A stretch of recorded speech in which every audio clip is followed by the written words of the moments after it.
भगवान एक ऐसा रहस्य जिस पर कई लोग यकीन करते हैं और कई लोग नहीं। इसे ना तो माना जा सकता है और ना ही नकारा जा सकता है, क्योंकि ना तो इसके होने के सबूत दिए जा सकते हैं और ना ही इसके ना होने के प्रमाण कभी कोई दे पाया है। लेकिन इसमें आस्था रखने वाला हर व्यक्ति इसे सच ही मानता है।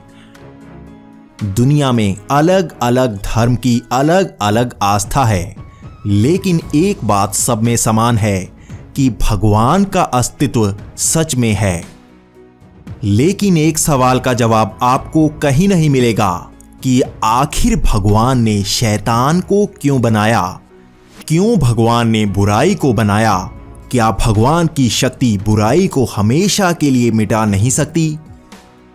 क्यों भगवान को बार बार बुराई का अंत करना पड़ता है और वो फिर से वहां आ जाती है? आज इस वीडियो में हम आपको इसकी पूरी जानकारी देंगे, तो कमेंट्स में आप अपना सवाल बताना ना भूलें। जिसका सवाल या उसके नीचे दिया जवाब बेहतरीन होगा, मैं उसका रिप्लाई जरूर करूंगा। भगवान, जिसे अलग अलग धर्मों में अलग अलग नामों से जाना जाता है, उसे अनंत कहा जाता है क्योंकि उसी से सृष्टि रचना हुई है। लेकिन इसी के साथ शैतान को भी उतना ही शक्तिशाली बताया जाता है। दोनों की ही जंग शुरू से चली आ रही है, हावी होने की। भगवान, जिसका विशेष गुण अच्छाई है, वो इसी का इस्तेमाल करता है। वहीं शैतान, जिसका विशेष गुण बुराई है, वो इसका इस्तेमाल करता है। ना तो भगवान कभी शैतान को मिटा पाया, ना ही शैतान कभी भगवान को मिटा पाया। लेकिन फिर भी भगवान को सर्वशक्तिमान कहा जाता है। इसका जवाब बेहद आसान भी कहा जा सकता है और बेहद कॉम्प्लेक्स भी। इसका जवाब है कि दोनों ही एक दूसरे के पूरक हैं। अगर शैतान का अस्तित्व नहीं होता तो भगवान का अस्तित्व नहीं होता। अगर बुराई नहीं होती तो अच्छाई भी नहीं होती। इसका उदाहरण आप ऐसे समझ सकते हैं कि अगर हमारे सामने एक पानी से आधा भरा गिलास रखा जाए तो हम इसे आधा भरा गिलास कह सकते हैं और आधा खाली गिलास भी। अगर आधा खाली का अस्तित्व नहीं हो तो हम ये भी नहीं जान सकते कि ये आधा भरा भी है। दोनों का ही अस्तित्व एक दूसरे के लिए बहुत जरूरी है। इसी तरह शैतान की मौजूदगी भगवान की मौजूदगी के साथ ही हमेशा से थी। इसी को हम हिंदू धर्म की महागाथाओं से समझ सकते हैं।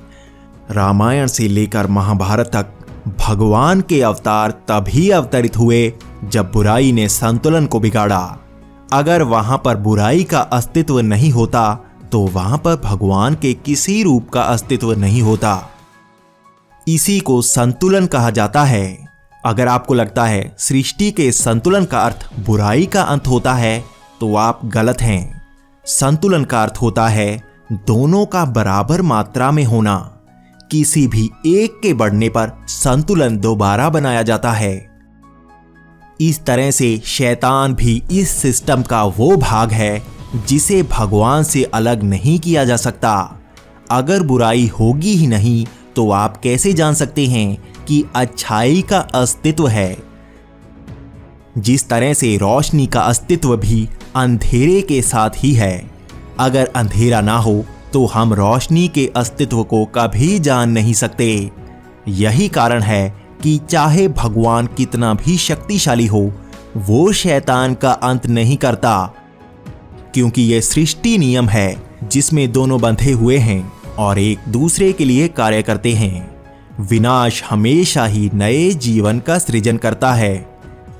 इसी तरह से बुराई से हुआ विनाश भी उत्पत्ति का रास्ता तैयार करता है और संतुलन ही इसे चलाए रखता है।